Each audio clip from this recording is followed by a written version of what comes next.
इन्होंने जीवन में जिन स्ट्रगल्स का सामना किया उनके बारे में अक्सर कम ही बात होती है। इसलिए आज की वीडियो में हम एक लीडर बनने से पहले डॉक्टर अंबेडकर के जीवन संघर्ष की बात करेंगे और देखेंगे किस तरह दलित लीडर के तौर पर उनका विकास हुआ। तो आइए शुरू करते हैं। Birth and early life.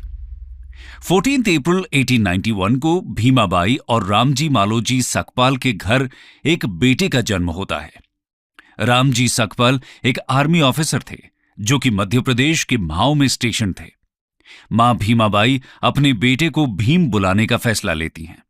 इनके जन्म से पहले ही रामजी के एक अंकल जो कि सन्यासी का जीवन जी रहे थे, एक भविष्यवाणी करते हैं कि जन्म लेने वाली ये संतान एक दिन वर्ल्ड फेम हासिल करेगी।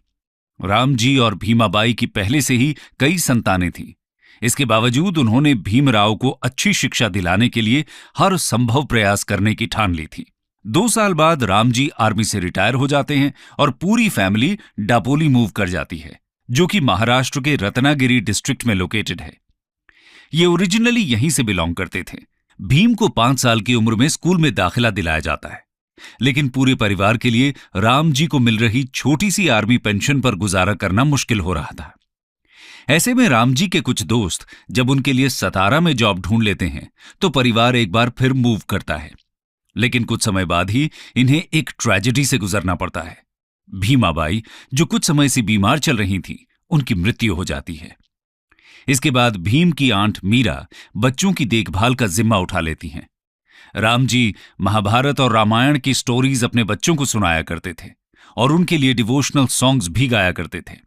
इस तरह भीम और उनके भाई बहनों की होम लाइफ अभी भी हैप्पी थी। लेकिन दोस्तों, इसका यह मतलब नहीं है कि भीमराव जी के लिए सब कुछ आसान रहा। आइए देखते हैं आगे चलकर किस तरह की मुश्किलों का सामना उन्होंने किया। Face off with caste prejudices. छोटी उम्र में ही भीम का ध्यान इस ओर जाता है कि उनके और उनकी फैमिली के साथ कुछ अलग तरह का व्यवहार किया जाता है। स्कूल में उन्हें बाकी स्टूडेंट्स की डेस्क से दूर रूम के एक कोने में रफ मैट पर बैठना पड़ता था। ब्रेक में उन्हें उस बर्तन से पानी नहीं पीने दिया जाता था जिससे बाकी बच्चे पिया करते थे। भीम को यह समझ नहीं आता था कि आखिर उनके साथ ये अलग व्यवहार क्यों किया जाता है। उनमें ऐसा क्या गलत है। एक बार उन्हें और उनके बड़े भाई को समर हॉलिडेज स्पेंड करने के लिए गोरेगांव ट्रैवल करना था, जहां उनके फादर कैशियर की तरह काम कर रहे थे। ये ट्रेन से उतरकर लंबे समय तक स्टेशन पर इंतजार करते हैं, लेकिन रामजी इनसे मिलने नहीं आ पाते। भीम और उनके भाई काफी वेल ड्रेस्ड, क्लीन और पोलाइट थे। स्टेशन मास्टर थोड़ा काइंडनेस शो करते हुए इनके पास आते हैं और पूछते हैं कि ये लोग कौन हैं और कहां जा रहे हैं। इस पर भीम बिना कुछ सोचे उन्हें बता देते हैं कि वो लोग महार्स हैं। ये सुनकर स्टेशन मास्टर एकदम हैरान रह जाता है। उसके फेस के काइंडली एक्सप्रेशंस एकदम से बदल जाते हैं और वो इनके पास से वापस लौट जाता है। इसके बाद भीम अपने फादर तक पहुंचने के लिए बुलक कार्ट हायर करने की सोचते हैं, लेकिन कार्टमैन तक बात पहुंच चुकी थी कि ये लोग अनटचेबल्स हैं और इसलिए वो इनसे बात भी नहीं करना चाहते थे। फाइनली इन्हें जर्नी की यूजुअल कॉस्ट का डबल पे करने के लिए राजी होना पड़ता है और साथ ही कार्ट को ड्राइव भी खुद ही करना पड़ता है। कार्ट ड्राइवर कार्ट के साथ पैदल ही चलता है क्योंकि उसको इनसे पोल्यूट होने का डर था। हालांकि एक्स्ट्रा मनी की वजह से वो कार्ट को बाद में प्योरीफाई करने पर राजी हो गया था। इस पूरी जर्नी के दौरान भीम जो कुछ भी हुआ उसके बारे में लगातार सोचते रहते हैं, लेकिन उन्हें इसके पीछे का कारण समझ नहीं आता। वो और उनके भाई एकदम क्लीन और नीटली ड्रेस थे, फिर भी उनके स्पर्श से सभी चीजें पोल्यूट कैसे हो सकती थी। भीम इस इंसिडेंट को कभी नहीं भुला पाते। जैसे जैसे वो बड़े हुए, इस तरह की सेंसलेस इंसल्ट्स ने उन्हें रियलाइज कराया कि हिंदू सोसाइटी जिसे अनटचेबिलिटी कहती है वो एकदम स्टूपिड, क्रूअल और अनरीजनेबल है। उनकी बहन को उनका हेयर कट घर पर ही करना पड़ता था क्योंकि गांव के बाबर्स को एक अनटचेबल द्वारा पोल्यूट होने से डर लगता था। अगर भीम अपनी सिस्टर से पूछते कि वो अनटचेबल्स क्यों हैं, तो उनके पास एक ही जवाब होता था कि ऐसा हमेशा से होता आया है। भीम इस जवाब से संतुष्ट नहीं थे। वो जानते थे कि ऐसा हमेशा होता रहा है का ये मतलब नहीं है कि इसके पीछे कोई जस्ट रीजन है या आगे भी ऐसे ही होते रहना चाहिए। ये सब चेंज हो सकता है। ये तो बात हुई भीमराव जी के कास्टिज्म के साथ कुछ शुरुआती अनुभवों की। आगे बढ़ते हैं और देखते हैं कि स्टडीज में उनका परफॉर्मेंस किस तरह का रहता है। An outstanding scholar. भीम की किस्मत कुछ मायनों में अच्छी भी थी। स्कूल में एक टीचर थे जो हाई कास्ट का होने के बावजूद भीम को काफी पसंद करते थे। उनका नाम था कृष्णाजी केशव अंबेडकर। वो भीम की काबिलियत पहचानते हुए उनके अच्छे काम की तारीफ करते थे और उन्हें प्रोत्साहित करते थे। इन्होंने ही भीम का लास्ट नेम अपने खुद के सरनेम अंबेडकर में चेंज किया। इससे पहले स्कूल में भीम का सरनेम उनके फादर ने अंबा दावे कर रजिस्टर कराया था, जिसका अर्थ था कि ये अपने नेटिव विलेज अंबा दावे से आते हैं। दोस्तों, जब भीम के फादर ने दोबारा शादी का फैसला किया तो भीम काफी दुखी हो जाते हैं। वो अभी भी अपनी मदर को काफी मिस करते थे। ऐसे में वो यहां से बॉम्बे भाग जाना चाहते थे और इसके लिए उन्होंने अपनी आंटी का पर्स चुराने का फैसला किया। फाइनली जब उनके हाथ ये पर्स लगा तो उसमें सिर्फ एक छोटा सा सिक्का ही था। भीम को काफी शर्मिंदगी महसूस हुई। उन्होंने उस कॉइन को वापस रखा और खुद से एक वादा किया कि वो पढ़ाई में खूब मेहनत करेंगे और इंडिपेंडेंट बनेंगे। और अपनी कड़ी मेहनत से जल्द ही वो सबकी तारीफ का पात्र बन गए और सभी टीचर्स का दिल उन्होंने जीत लिया। इसके बाद टीचर्स भीम के फादर रामजी से आग्रह करते हैं कि अपने बेटे भीम को वो बेस्ट एजुकेशन दें। इनके कहने पर रामजी अपनी फैमिली के साथ बॉम्बे मूव कर जाते हैं। यहां इन्हें एक ऐसे एरिया में रहना पड़ता है जहां गरीब से गरीब लोग रहा करते थे, और वो भी सिर्फ एक छोटे से कमरे में। लेकिन भीम इंडिया के one of the best schools Elphinstone high school में दाखिला ले पाते हैं। एक छोटे से रूम में पूरे परिवार के एक साथ रहने की वजह से वो बहुत क्राउडेड फील होता था और बाहर स्ट्रीट्स भी बहुत नॉइजी हुआ करती थी। इसलिए भीम स्कूल से आने के बाद सो जाया करते थे और फिर उनके फादर सुबह 2 बजे इन्हें उठाया करते थे। उस समय सब शांत होता था और भीम अपना होमवर्क और पढ़ाई पीसफुली कर सकते थे। इस बड़े शहर में जहां लाइफ विलेजेस से ज्यादा मॉडर्न थी, भीम पाते हैं कि उन्हें अभी भी अनटचेबल बोला जाता है और ऐसे ट्रीट किया जाता है जैसे कि वो बहुत अलग और खराब हैं। यहां तक कि उनके फेमस स्कूल में भी ऐसा होता था। एक दिन टीचर ने उन्हें सम सॉल्व करने के लिए ब्लैक बोर्ड के पास बुलाया। इस पर क्लास के बाकी सभी लड़के एकदम से खड़े हो गए और नाराजगी दिखाने लगे, क्योंकि ब्लैक बोर्ड के पीछे उनके लंच बॉक्सेस रखे हुए थे और उनका मानना था कि भीम उनके खाने को पोल्यूट कर देंगे। और जब भीम संस्कृत की शिक्षा लेना चाहते थे तो उन्हें कहा जाता है कि ये अनटचेबल्स के लिए फॉरबिडन है, इसलिए उन्हें पर्शियन पढ़नी पड़ती है। हालांकि आगे चलकर उन्होंने खुद से संस्कृत को भी सीखा। खैर, इसी बीच 17 साल की एज में भीम ने मैट्रिकुलेशन एग्जाम पास कर लिया। अपनी कम्युनिटी से वो ऐसा करने वाले पहले इंसान थे।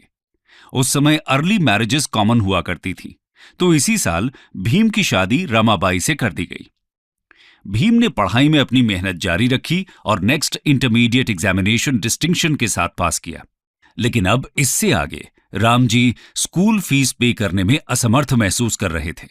ऐसे में भीम के एक शुभचिंतक ने बड़ौदा के महाराजा गायकवाड़ को भीम की रिकमेंडेशन भेजी। शाहू महाराज ने इन्हें मंथली स्कॉलरशिप ग्रांट कर दी।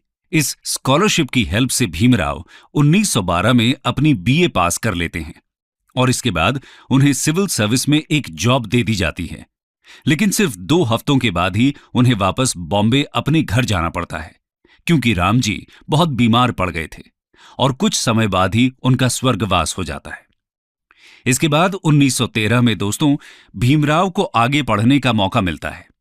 दरअसल बड़ौदा के महाराजा एक स्कीम शुरू करते हैं जिसके तहत कुछ आउटस्टैंडिंग स्कॉलर्स को फर्दर स्टडीज के लिए अब्रॉड भेजा जाना था।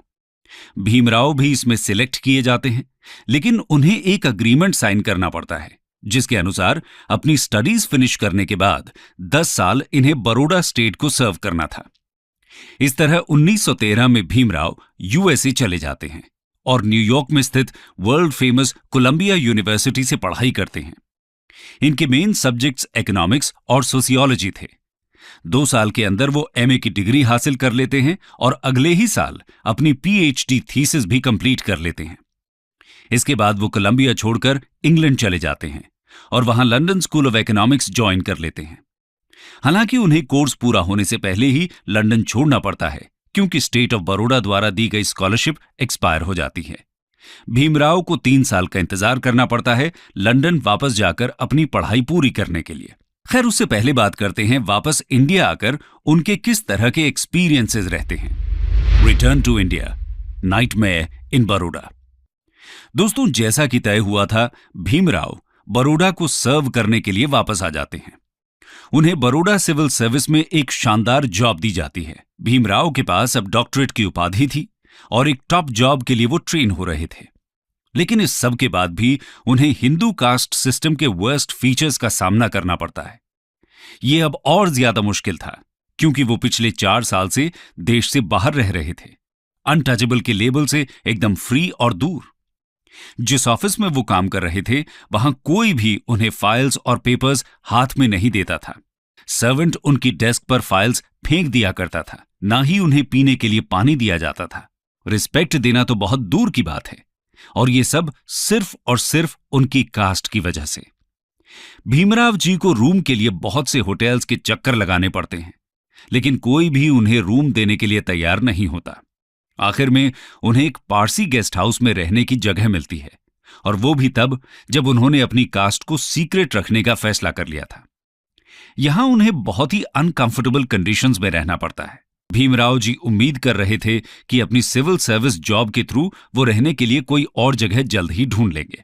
लेकिन इससे पहले ही एक दिन सुबह जब वो काम के लिए निकल ही रहे थे, गुस्साए हुए लोगों का एक गैंग उनके कमरे के बाहर लाठियों के साथ खड़ा था। ये लोग भीमराव जी पर होटल को पोल्यूट करने का इल्जाम लगाते हैं और धमकी देते हैं कि शाम तक यहां से निकल जाएं, वरना ऐसे में भीमराव क्या करते? वो बहुत ही मिजरेबल और रिजेक्टेड फील करते हैं। कोई और चॉइस न होने के कारण नई जॉब के सिर्फ 12 दिन बाद ही उन्हें बॉम्बे वापस लौटना पड़ता है। बॉम्बे में वो एक छोटा सा बिजनेस शुरू करने की कोशिश करते हैं, जिसमें वो लोगों को इन्वेस्टमेंट पर एडवाइस देते हैं। लेकिन कस्टमर्स को जैसे ही उनकी कास्ट के बारे में पता चलता है, ये बिजनेस भी फेल हो जाता है। यानी काबिलियत भले ही कितनी भी हो, सिर्फ एक कास्ट के लेबल की वजह से भीमराव जी को हर जगह अवहेलना और तिरस्कार का सामना करना पड़ रहा था। दोस्तों, इसके बाद भीमराव जी की लाइफ का एक नया फेज शुरू होता है। आइए जानते हैं उसके बारे में। Bhimrao rise as a leader of India's untouchables.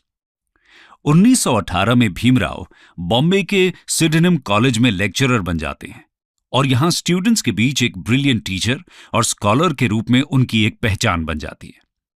इसी समय उन्होंने एक मराठी न्यूज़पेपर मूक नायक की शुरुआत भी की, जो कि अनटचेबल्स की आवाज बनता है। भीमराव जी ने कॉन्फ्रेंसेस ऑर्गेनाइज और अटेंड करना भी शुरू किया, क्योंकि वो जान चुके थे कि दलित्स की सफरिंग को पब्लिसाइज करने की जरूरत है और उनके इक्वल राइट्स के लिए फाइट करना भी जरूरी है। उनकी खुद की जिंदगी ने उन्हें इस संघर्ष की अहमियत समझा दी थी। 1920 में अपने कुछ दोस्तों की मदद से भीमराव लंदन वापस जा पाते हैं और LSE में अपनी स्टडीज कंप्लीट करते हैं। इसके साथ ही वो ग्रेज इन में बैरिस्टर की पढ़ाई के लिए भी एनरोल कर लेते हैं। 1923 में वो LSE से इकोनॉमिक्स में डॉक्टरेट की उपाधि के साथ इंडिया वापस आते हैं और इस वर्ल्ड फेमस इंस्टीट्यूशन से डॉक्टरेट हासिल करने वाले वो शायद पहले ही इंडियन रहे होंगे। इसके अलावा वो बैरिस्टर एट लॉ में भी क्वालिफाई कर चुके थे। लेकिन उन्हें पता था इंडिया में कुछ भी नहीं बदला है। उनकी क्वालिफिकेशंस अनटचेबिलिटी की प्रैक्टिस के सामने कोई मायने नहीं रखती थी। वो अभी भी उनके करियर के लिए एक ऑब्स्टिकल ही थी।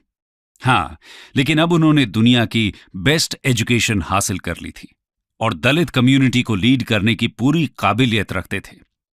ये अपने समय के बेस्ट माइंड्स के साथ इक्वल टर्म्स पर आर्ग्यू कर सकते थे और उन्हें परसुएड भी कर सकते थे।